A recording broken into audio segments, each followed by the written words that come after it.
What's the meaning of adjacent angle? Adjacent angle.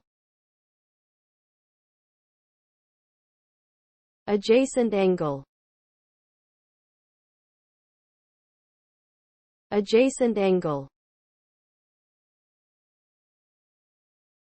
Adjacent angle. Adjacent angle. An adjacent angle is an angle that shares a common side and a common vertex with another angle, but does not overlap it.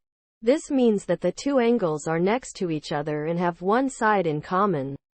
When two adjacent angles are added together, they form a straight line or a 180-degree angle.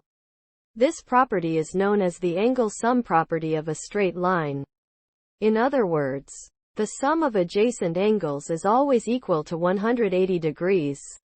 This concept is important in geometry and is used in the calculation of various measurements, such as angles in polygons and triangles.